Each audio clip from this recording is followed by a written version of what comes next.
Diri saya ini bisa dibilang tidak normal. Kalau mandi hujan itu menghilang dan larinya ada bermain di kuburan. Dan berhubung jiwa saya dan ya aktivitas saya sebelum di Hong Kong pun saya di Indonesia kan.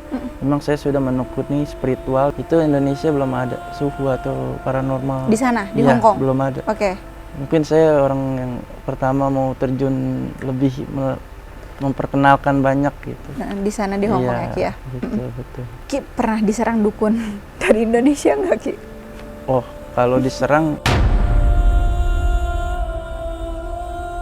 ini kan saya sebenarnya nggak mau coba-coba sih praktek gitu. Sekitaran 2 detik yang lalu nih, rasain kayak di sini nih, di sebelah kiri saya ini kayak dada ya? Iya, nyet kayak agak kayak ada.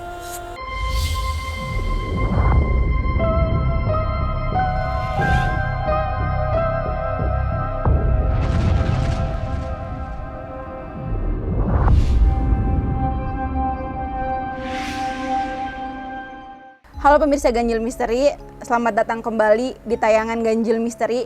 Kali ini kita sudah kedatangan seorang praktisi yang datang langsung dari Hong Kong. Dia asli Indonesia yang terkenal di Hong Kong sebagai paranormal. Siapakah dia? Di sini ada Kinanda. Ya, terima kasih. Kinanda, terima kasih banyak sudah datang di studio Ganjil jauh-jauh dari Hong Kong. Sama-sama Kak, sudah diundang, sangat terima kasih sekali. Ya sama-sama Ki. Ki, sebenarnya Kinanda itu siapa sih? Ya, jadi memang kalau menurut aku ya sebagai praktisi spiritual dan juga sebagai praktisi supernatural atau supranatural. Jadi saya ini adalah salah satu yang bergerak, kita bahasanya lah, itu adalah kategori dalam perdukunan.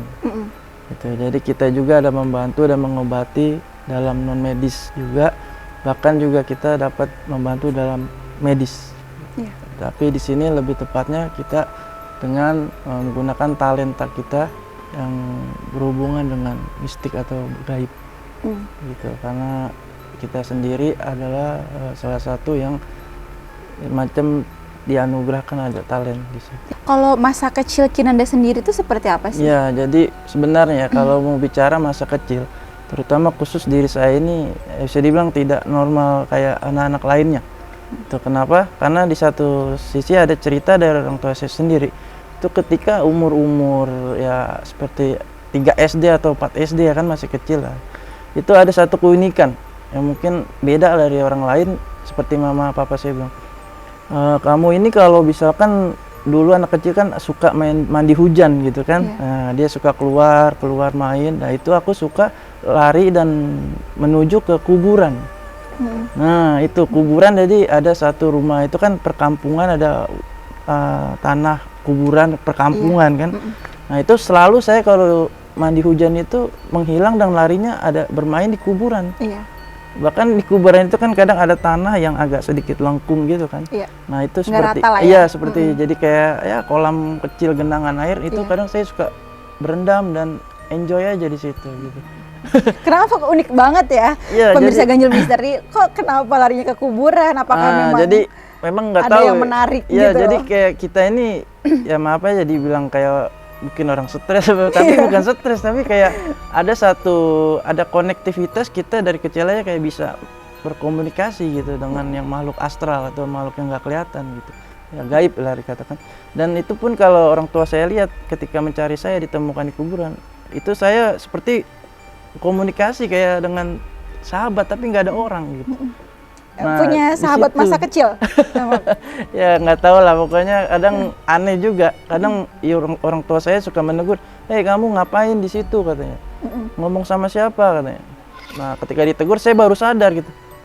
Itu ada apa kawan anak kecil gitu. Oh, ada si bapak itu gitu. Mana nggak ada, udah pulang cepat. Nah, akhirnya pulang gitu. Tapi kalau main ke situ lagi gitu, kuburan lagi, ke makam lagi. Nah, itu hal yang paling saya ingat ya dari cerita orang tua juga. Gitu.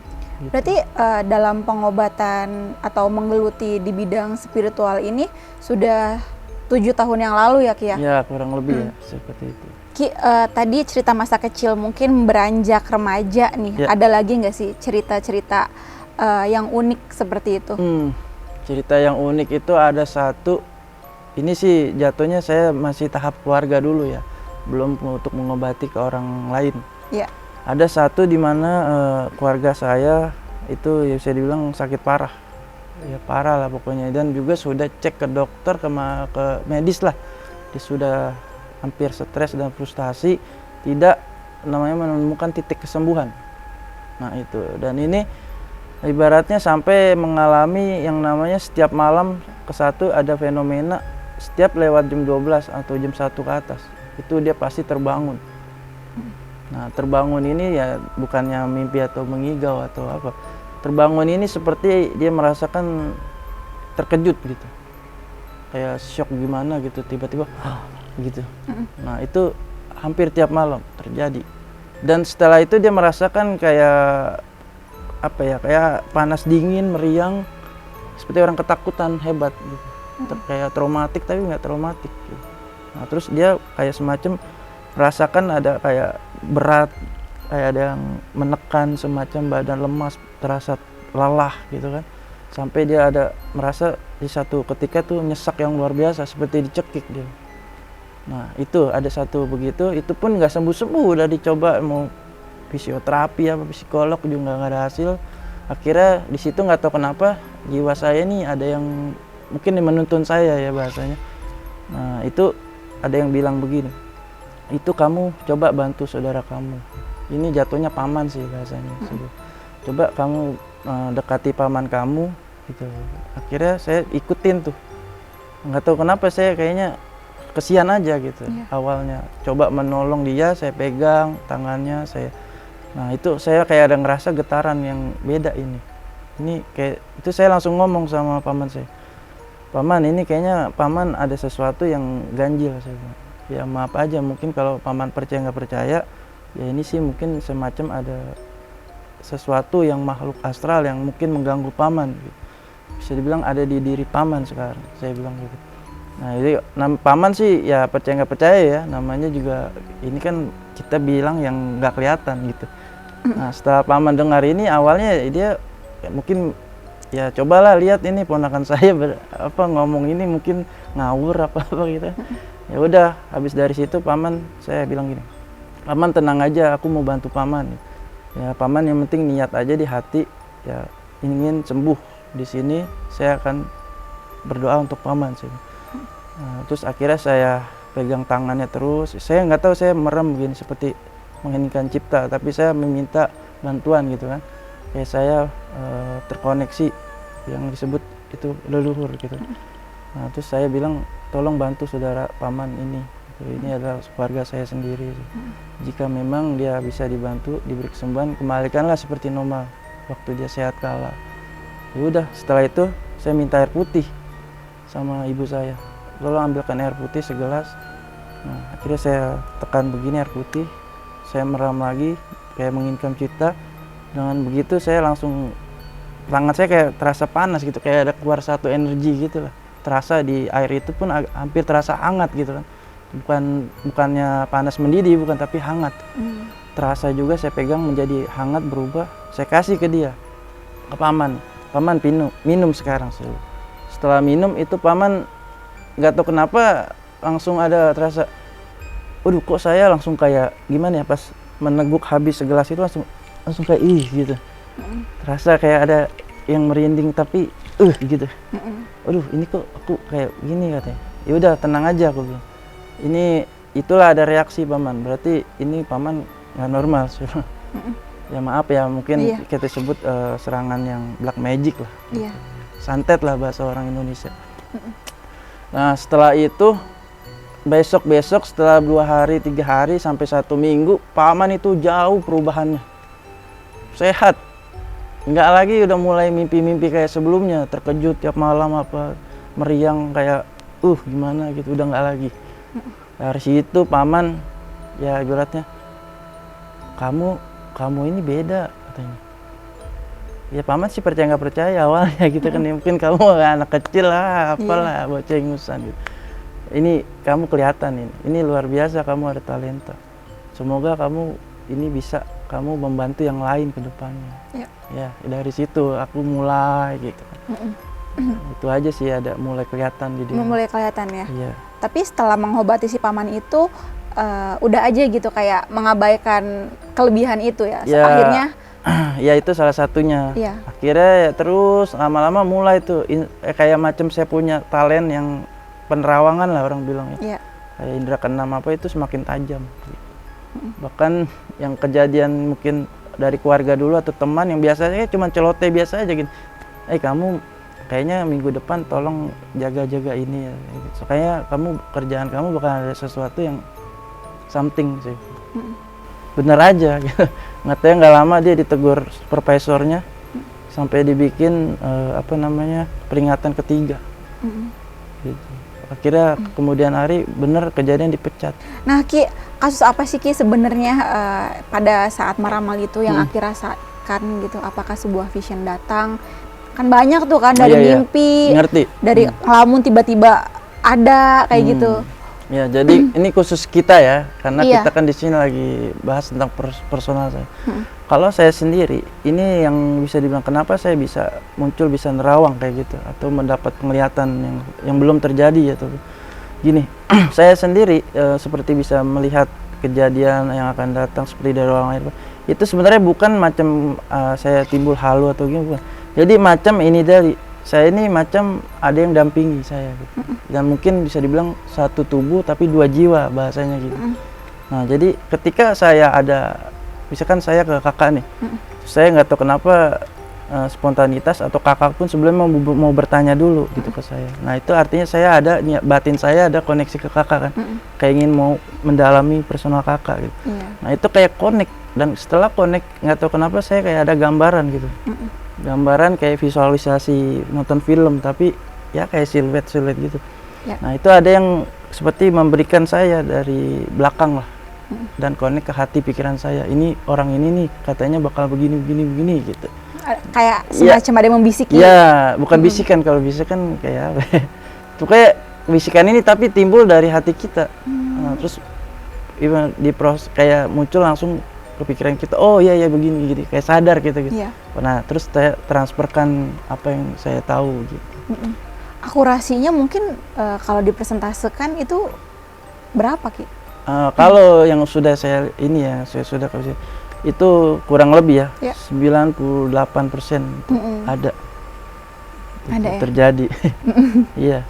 Ki, dalam mendalami di bidang spiritual ini kan udah 7 tahun yang lalu. Itu bagaimana sih perjalanannya kok bisa sampai ke negeri Hong Kong gitu? Oh gitu ya. Kalau perjalanan ini berarti agak sedikit bertanya kenapa saya bisa ada track perjalanan story saya ke sana gitu kan, ke Hong Kong imigrasi lah. Jadi gini, saya ini kan jujur perjalanan saya punya istri gitu kan, dan saya mempunyai story. Saya ini kenal istri saya dan beliau pun hidup dan menetap di Hong Kong. Ya, jadi setelah kenal saya, kita pun sepakat menikah gitu kan, dan menjalani hidup bersama di Hong Kong. Oh gitu. Ya, dari sana saya menjadi residen juga lah, karena istri saya mensponsor saya tinggal di sana. Dan berhubung jiwa saya dan aktivitas saya sebelum di Hong Kong pun saya di Indonesia kan. Memang saya sudah menekuni spiritual dan mendalami spiritual, apapun itu dari praktek juga kebiasaan saya untuk suka bermain ke alam dan menikmati yang namanya spiritualitas saya, seperti saya suka bermeditasi apapun. Dan di Hong Kong ini pun saya akhirnya meneruskan. Saya coba membantu dari hal-hal kecil dulu, dari kawan, teman, istri, akhirnya mulut ke mulut itu sudah mulai ya dari mulut ke mulut sih, nggak perlu pakai online atau sosmed karena ya emang udah ada yang terbukti gitu. Jadi itu tuh istri suaminya ini itu bisa. Akhirnya coba. Kalau misalkan antusias dari warga Hong Kong sendiri, pandangan terhadap paranormal itu seperti apa sih? Kita bahas dulu publik di Hong Kong ya. Publik di orang Hong Kong ini memang kita ketahui kan orang internasional. negara internasional. Biasanya kita ketahui negara internasional itu kan kita ketahui mungkin tidak terlalu percaya yang namanya gaib-gaib atau mistik. Itu kalau kita pandangan sepihak. Tapi ternyata ketika kita sudah terjun ke negara internasional tersebut, terutama saya yang tinggal di Hong Kong, itu berbeda. Ternyata saya lihat semua reality di sana itu orang sana percaya. Dan percayanya ini bukan berarti kayak percaya dibuat-buat. Mempercayai banget. Iya, dan mereka memang nggak tahu kenapa ya. Mereka percaya kalau orang punya talenta ini benar gitu. Jadi tidak yang bisa dibilang hanya cuman bohong-bohong atau trik-trik, enggak. Karena mereka di sini butuh bantuan ya, mereka serius gitu. Dan pun di sana sebenarnya banyak juga yang praktisi spiritual supernatural kayak dukun paranormal banyak. Iya. Dari berbagai wilayah seperti Thailand, juga dari budaya China-nya sendiri kayak Feng Shui, Feng Shui itu banyak di sana. Biasanya yang paling populer di Hong Kong sendiri ini apa nih Ki? Mungkin kayak misalkan ya kalau di Indonesia kan ada santet, pelet kayak gitu-gitu. Apa yang paling populer di sana? Sebenarnya kalau untuk kebutuhan customer atau klien ya, pasien itu hampir sama, nggak jauh beda. Ya kalau nggak bidang pelet, kalau nggak bidang pengobatan non medis yang mengobati akibat kena santet, black magic, itu juga di sana ada, percaya. Gitu. Terus ada lagi pengobatan juga untuk keadaan-keadaan yang ke arah medis. Gitu. Itu juga bisa, banyak juga yang membutuhkan. Apalagi yang macam butuh proteksi, blessing kayak gitu ya, yang buka aura orang bilang di sini itu banyak percaya. Nah, untuk ritualnya sendiri itu apakah sama dengan yang kita punya, apa berbeda? Kalau ini kan di Hong Kong ini kan banyak dari negara lain juga penduduk yang residen yang menetap imigrasi di sana.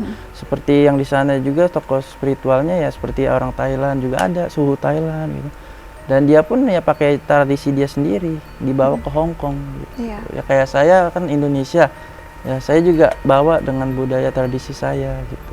Tadi Aki bilang kan banyak imigran-imigran yang ada di Hong Kong dan mereka membawa budayanya masing-masing. Yes. Nah, kalau Aki sendiri nih membawa budaya kita Indonesia ke Hong Kong. Nah, tanggapan dari warga Hong Kongnya sendiri bagaimanakah? Apakah memang dia welcome dengan apa yang Aki bawakan atau memang tanggapannya agak sedikit aneh gitu? Oh iya, memang begini ya. Memang kalau untuk profil kita sendiri, profil kita kan orang Indonesia. Iya. Gitu. Yang saya tahu, yang sudah saya searching dan amati di Hong Kong itu, yang disebut paranormal atau suhu itu yang saya lihat belum ada. Ya, jadi mungkin saya ini baru terjun yang mulai melangkah yang untuk lebih publik ya, mulai ke arah publik jauh ya. Itu Indonesia belum ada suhu atau paranormal. Di sana, di ya, Hong Kong? Belum ada. Oke. Mungkin saya orang yang pertama mau terjun lebih memperkenalkan banyak gitu. Di sana di Hong Kong ya Ki ya? Betul. Tapi mungkin dari warga Hong Kongnya sendiri, entah tetangga atau teman yang ada di sana, warga asli Hong Kong melihat apa yang Aki bawakan ke sana tuh seperti apa Ki? Ya, jadi yang saya bilang tadi, saya pun udah mulai buka praktek kan. Ya itu pun beredar dari mulut ke mulut dari orang yang sudah saya pernah bantu lah, saya pernah tanganin. Ya dia pun untuk awal mungkin agak sedikit memandang, mungkin dia baru melihat budaya baru gitu kan. Inilah budaya Indonesia. Yang terutama saya juga ada membawa budaya dari profil dari Dayak ya kan. Karena kita juga ada background dari kita punya keyakinan dan leluhur. Iya. Apalagi dari story kita adalah orang Iban gitu. Nah, itu pun mereka lihat-lihat aja gitu. Dan kadang bertanya, ini apa ya, kita kadang jelasin. Inilah salah satu budaya Indonesia. Ki, untuk ritualnya sendiri Kinanda masih menggunakan kayak buah-buahan, kayak sesaji-sesaji yang biasanya kita orang Indonesia ritual gitu Ki. Kayak kopi, bunga, 7 rupa kayak gitu. Ya, itu sangat saya masih pakai. Karena itu adalah simbol tradisi kita turun-temurun juga. Jadi salah satu respect kita, menghormati, apalagi saya yakin dengan kepercayaan kalau saya ada mempunyai leluhur. Apalagi talenta yang seperti ini saya rasakan bukan saya belajar ataupun saya macam berguru atau apa. Ini semua saya rasakan yang mengalir adanya. Itu dari jiwa dan sanubari saya sendiri kayak. Ki, dari tadi nih saya sedikit kurang fokus dengan apa yang Aki pakai. Iya, iya, Itu sebuah aksesoris kah atau? ini memang ya dibilang aksesoris lah ya. Iya. Yang kita lihat ini ada kalung. Nah, kalung ini memang saya pakai ada beberapa dari ini pun mungkin salah satu yang saya miliki pelangka ya. Ya karena ini saya pun ada beberapa yang saya dapat dari warisan turun temurun. Iya. Juga memang kalau orang bilang ada jodoh juga. Dan saya pun tidak macam mencari atau gimana, kadang suka ada ketemu ataupun orang yang punya warisan, ini jodoh kamu katanya. Iya. Ya, mungkin ini adalah bisa diwariskan ke kamu dan bermanfaat. Apa sih Ki kalau gitu, itu gading ya? Yang mana? Yang yang Oh, itu. yang ini bukan gading, ini Apa ya itu? taring harimau. Oh, taring harimau. Iya, ini pun saya nggak saya jual atau gimana. Ini udah jadi kayak bagian hidup saya. Ya bisa ada juga membantu pasien atau klien yang membutuhkan saya. Jadi sarana untuk ritual pengobatan. Oh, oke. Kalau yang satunya lagi yang di belakangnya, Oh, yaitu ini ya. Iya. Ini yang melingkar. Ini adalah taring, bukan taring, kuku beruang. kuku. Iya, kuber sebutan, kuku beruang. Jadi kuku beruang ini juga sangat unik karena dia sudah sampai bisa membentuk 100% lingkaran. Jadi kuku beruang tuh sama nggak sih kayak kuku kita? Ya kalau ini kan beruang kan dia binatang ya. Iya. Jadi hewan gitu. Kayak Kalau kuku kucing. bukan, beda lagi. Beruang mungkin jenisnya bukan sama kayak kucing atau apa. Dia memang tersendiri lah. Tapi gede banget ya kayak tebel gitu. Ya, ini dia sampai tembus, dia sampai melingkar apa ya. Jadi kuku ketemu kuku, dia udah sampai melebihi itu. Iya. Nah, itu pun bisa dibilang langka dan mempunyai, ya maaf aja kalau secara naturalnya ya, barang-barang seperti begini ini adalah sudah memiliki kekuatan energi alam. Yep. Nah, itu yang bisa dibilang ada sesuatu khasiat lah, yang berarah ke gaib. Oke. Ki, suka dukanya menjadi paranormal di Hong Kong tuh apa aja sih? Mungkin Anda pernah ada pengalaman diserang oleh orang Hong Kong sendiri. Ya, ada satu pengalaman saya. Ya, ini jujur ya. Ya. Saya membantu pasien saya itu dia jelas-jelas terkena black magic. Itu berasal dari Thailand. Nah, itu benar-benar bukan bohong-bohong gitu. Jadi dia sendiri ini kena satu kekuatan gaib berasal dari Thailand, dari suhu Thailand. Itu yang memang sudah bisa dibilang hampir mau membuatnya gila. Ya, jadi gilanya ini di satu sisi dia seperti orang udah kayak orang blank-blank gitu. Jadi kayak orang linglung. Iya, bisa dibilang. Bahkan kerjaannya pun udah nggak fokus. Lebih banyak kayak lupa-lupanya. Padahal masih muda tapi udah banyak lupa. Iya, kadang kalau disapa temannya pun gitu. Kadang suka begitu. Terus dia bengong lagi gitu. Nah, ini sangat menyiksa, dia udah tahunan itu. Iya. Udah tahunan. Udah nggak tahu harus gimana gitu. Nah, itu akhirnya ya mungkin jodoh ya. Sebenarnya kalau kayak ketemu begini mungkin jodoh, karena ya kalau nggak jodoh kita nggak bisa ketemu dengan apapun caranya gitu. Semua pasti udah ada jodoh yang mungkin ini jodoh yang bisa membantu kamu orang ini gitu. Bahkan jangan salah, kalau memang nggak jodoh, kita ketemu siapapun yang membantu, kalau nggak jodoh itu pasti yang nggak akan cocok. Iya, jadi maka kadang ada juga makna. Jadi bukan berarti orang ini kadang nggak cocok, nggak manjur, bukan juga. Kadang memang nggak jodoh. Ki, pernah diserang dukun dari Indonesia nggak, Ki? Oh, kalau diserang ya namanya kita udah masuk ke dunia gaib juga dan pengobatan, artinya itu udah satu konsekuensi sebenarnya. Sebelum kita mau masuki dan menolong orang publik lah, bukan keluarga lagi, publik, terjun ke publik, itu udah pasti harus pikir konsekuensinya. Kenapa? Karena gaib ini satu ya, dia nggak kelihatan. Ya, apalagi mau santet, black magic itu nggak kelihatan. Jadi kita pun aja kadang harus perlu yang namanya kepekaan yang luar biasa. Itu kunci modalnya dulu. Kalau kamu belum bisa punya kepekaan yang bisa di atas rata-rata, jangan sekali-sekali kamu mau mencoba menolong ataupun mengobati orang yang terkena santet. Karena apa? Itulah yang bisa berbalik ke badan kita. Nah, karena dalam ilmu santet black magic ini juga ada strata levelnya. Gitu, yang level biasa, basic, middle dan juga level paling master lah, level tinggi. Tapi pernah Ki diserang? Pernah. Pernah. Bukan pernah ya, maksudnya ya mungkin sebenarnya makanya itu kalau mau dibilang pernah ya sebenarnya kapan waktu aja kita udah terasa diserang gitu. Cuman karena ya itu tadi kita harus punya kepekaan, jadi kita udah punya sense. Ini ada nih gitu kan. Nah jadi itu kita bisa kalau udah merasa gitu kita pasti ada ininya lah, kita pasti bisa untuk protect kita diri sendiri. Ki, ngomong-ngomong soal santet nih ya Ki. Ya. Apakah santet itu ada Ki? Ya. Nah ini kembali lagi kalau kakak nanya santet ada, artinya di sini kita harus ini dulu.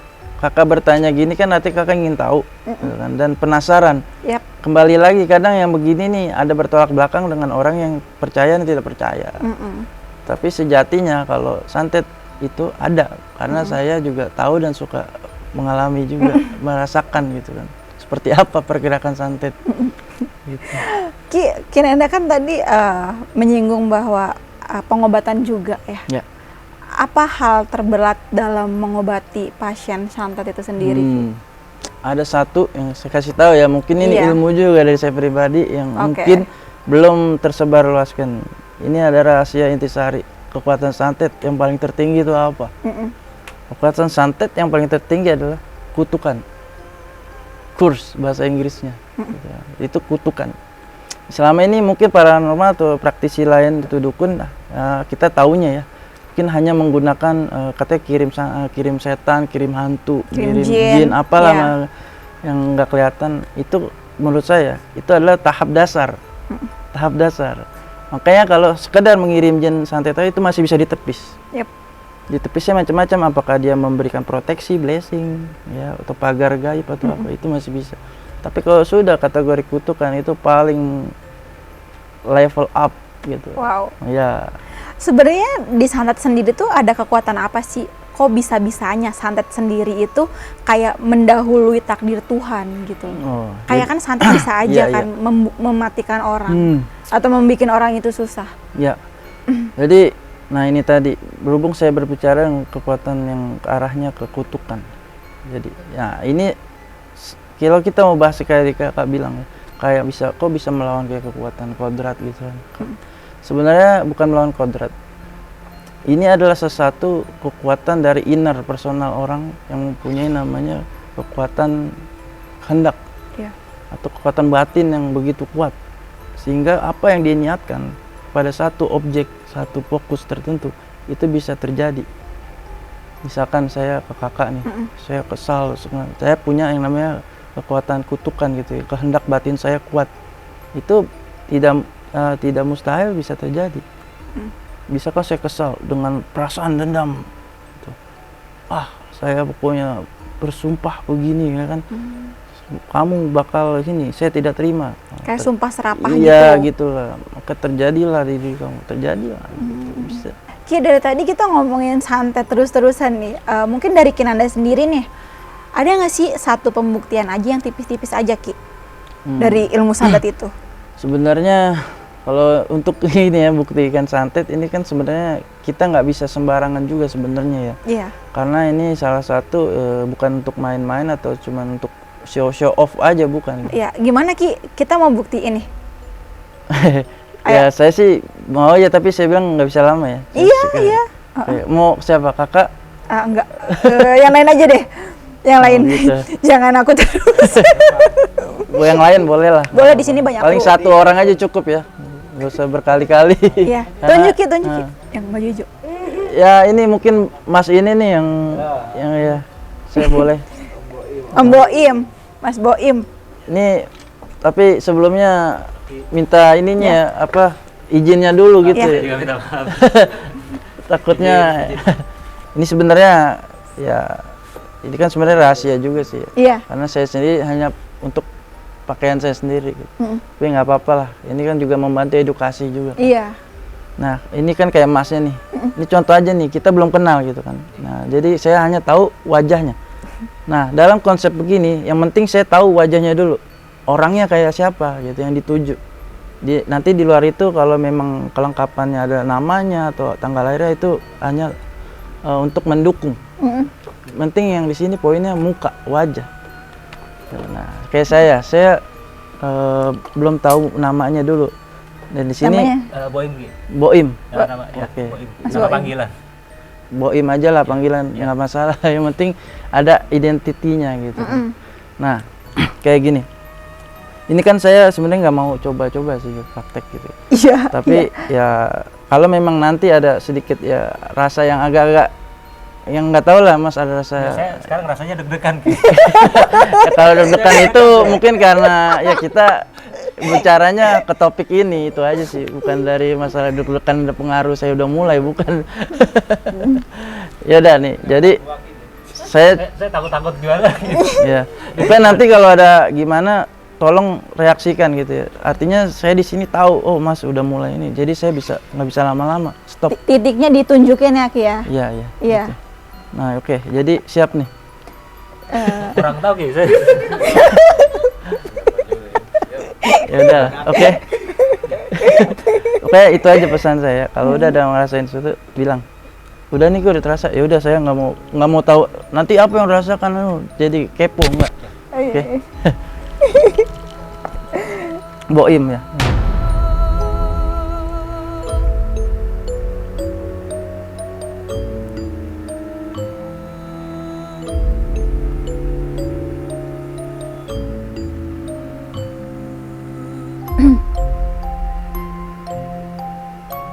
Gimana Om Boim? Rasanya Om Boim selain deg-degan?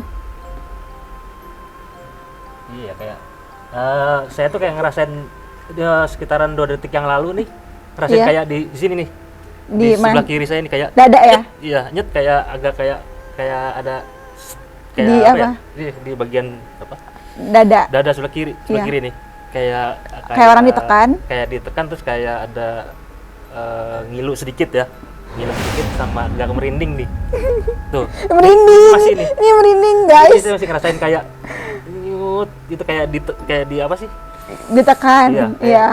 kayak ditekan, kayak sakit gitu, Iya. sakit gitu, sekitaran 3 kalian. Ini masih jalan. Bisa jalan. Iya, ini makin sering.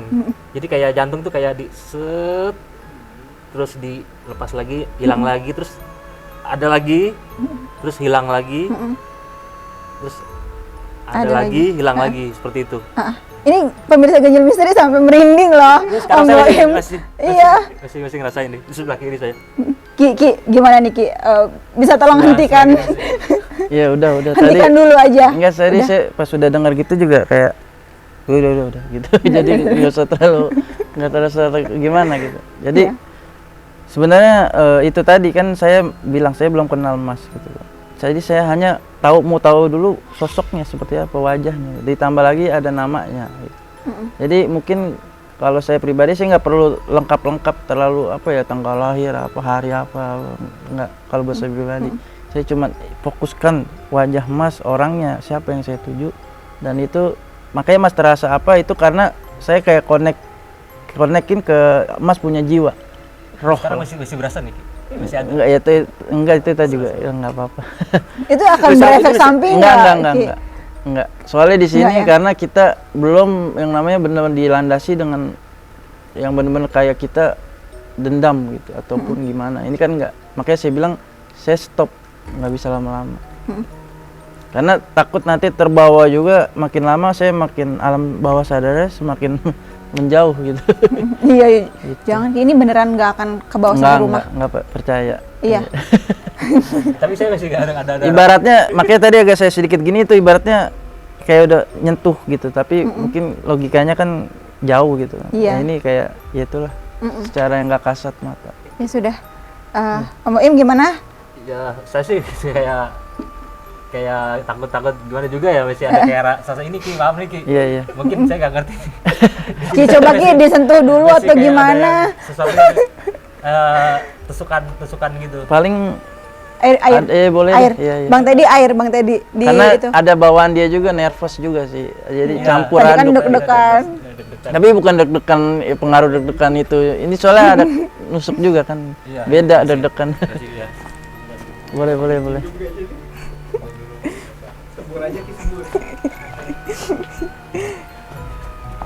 Nah ini mungkin karena takut ada efek juga, nggak usah takut gitu. Cuman Apa ini memang sebenarnya ada yang Ki, aku nyantet mau nanya, juga? Ki. Boleh Ki, saya Boleh, boleh. tanya gitu ya. boleh. Iya. Efek itu bisa terjadi sama diri saya itu dari Aki itu karena ada sesuatu nggak atau dari diri saya yang mungkin atau menyinggung atau ke Aki? Enggak, jadi bukan menyinggung. Makanya kan di sini karena Masnya juga satu ada konsep kayak mau tahu juga kan. Gitu. Penasaran. Nah, ketika Mas mau tahu, mau nggak mau kan penasaran, benar kan kayak gitu. Nah, artinya mau tahu, mau nguji gitu kan. Nah, ketika mau nguji ada Mas connect, Mas nih ready. Gitu kan. Makanya saya tanya gitu. Nah, itu tinggal saya gimana nih? Nah, kita bangkitin juga, berarti Mas ini oh Mas mau nantang nih gitu kan. Oh, berarti Mas kayak mau tahu nih saya kan. Entah unsur yang ngeyel atau apa ya kan. Nah, Tapi kan gitu. kita di sini nggak ingin menantang sih Ki sebenarnya. Ki. Iya sih, Cuman iya, pengen- saya tahu. Gitu. Makanya saya nggak bisa, walaupun ada mungkin di luar sana juga ya kayak selain Masnya, oh mau coba dong, nggak bisa. Di sini kategorinya bukan main-main gitu. Mm-mm. Ya kalau yang tahu bener-bener santet black magic itu jangan sekali-sekali buat main dan menantang-menantang. Walaupun sekarang dia nggak terasa, ya mungkin jadi ada timingnya gitu. Jadi ini semua konsep kerja proses santet black magic tuh timing gitu. Karena mungkin ini saya dipaksa juga tadi, mungkin timingnya pas kena juga gitu. Iya. Karena saya juga dipacu, coba buktikan. Iya. Ada Ki. Ada yang mau coba lagi? Nggak, jangan udah. Cukup. Ini Ya. mungkin ntar saya ini dulu. Iya, ya. Paling diminum aja. Ya, Ki. Nggak apa-apa. Minum. Nggak apa-apa, nggak usah minum di takut keracunan. Iya di belakang aja Iya, boleh. nggak apa-apa. Ya. Makasih. Ya. Makasih Om Boim. Makasih ya Ki. Ya, jadi pemirsa Ganjil Misteri, tadi Kinanda telah membuktikan sebuah santet, namun tipis-tipis aja. Tapi dari kru kita sendiri merasakan efeknya tuh yang bener-bener sangat menakutkan kali ya. Jadi aku ikut panik juga tadi, gitu kan, takut dia kenapa-napa. Tapi sebenarnya aman aja kan Ki? Aman, nggak apa-apa. Aman ya? Cuman itu tadi kan saya bilang, makanya saya minta reaksi dia kalau itu ya udah, berarti itu sinyal buat saya, berarti kamu udah kalau kelamaan takut kebablasan. Oke. Iya. Iya. Iya, itu aja sih. Ya, baik pemirsa Ganjil Misteri, terima kasih telah menonton tayangan ini. Jangan lupa saksikan terus Ganjil Misteri setiap hari Senin, Kamis, dan Jumat. Dan jangan lupa like, komen, dan subscribe. Sampai jumpa.